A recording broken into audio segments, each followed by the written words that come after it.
Alex Caro was at dinner for his daughter's birthday Tuesday when a neighbor called to say his front yard had been transformed into a crime scene.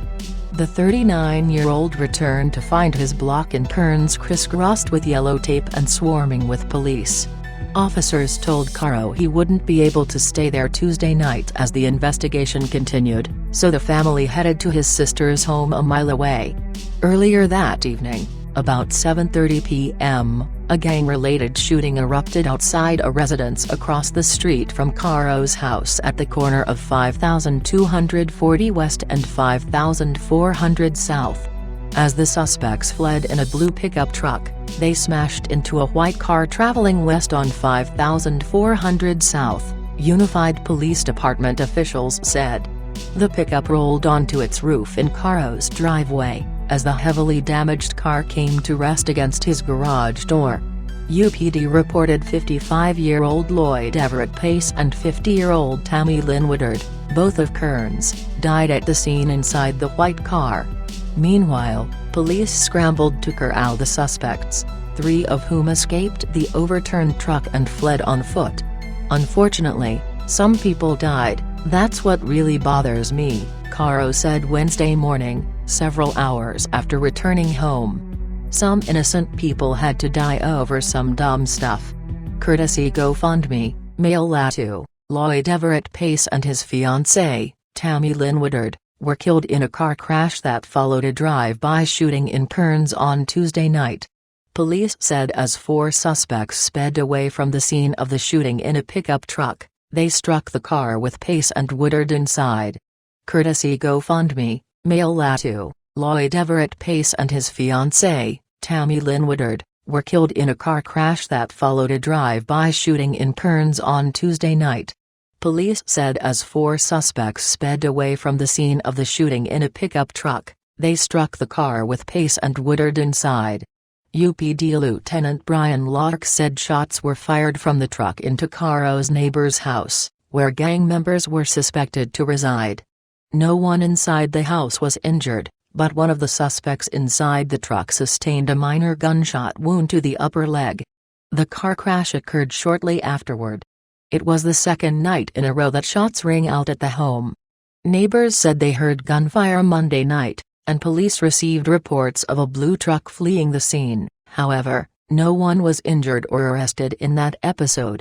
Lark said police believe the shootings are linked to another Kearns shooting Sunday, when a 17-year-old was hit in the legs while walking along 6200 South.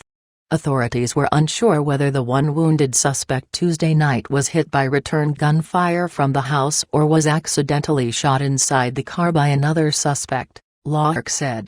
Witnesses told police that they saw 3 suspects, one wearing a red hooded sweatshirt, running from the scene.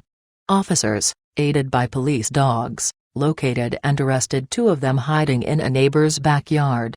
The third was quickly found farther west on 5400 South, Lark said, though he had ditched the red hoodie, so police were initially unsure if an armed suspect remained on the loose late Tuesday night. In all, Lark said that 4 males, ages 24, 19, 19 and 17, were in custody and behind bars. The adults are in the Salt Lake County Jail. The 17-year-old is in juvenile detention. Police believe all 4 suspects are gang members. All were booked on suspicion of 2 counts each of first-degree felony murder, and multiple counts of discharging firearms toward a person. The 3 adult suspects are 24-year-old Jose Luis Munoz Lugo, Argenis Daniel Ramirez said, 19, and Rosalio Alvarez, also 19. They were being held without bail. Late Tuesday night, a police loudspeaker ordered residents of the home that was fired at by the blue truck to come outside. Police spotlights lit up the exterior, as officers armed with assault rifles stood nearby. Roughly a dozen people, including several children, slowly came out with their hands up. Lark said police later served a search warrant on the residence and recovered several weapons. An investigation into the residents of the home was ongoing Wednesday afternoon, he said. Pace and Woodard were engaged to be married, according to their Facebook pages. Pace worked for a plumbing company, and both had posted about recovering from drug addiction. A GoFundMe page was set up Wednesday to support the families of the couple. Caro, who has lived in the neighborhood about a decade, said he wasn't overly worried about the shootings and crash. On Monday, he heard the shots, saw a car speed off and promptly went back to sleep. But the father of three said his wife was more concerned, especially after the car and truck ended up in their front yard.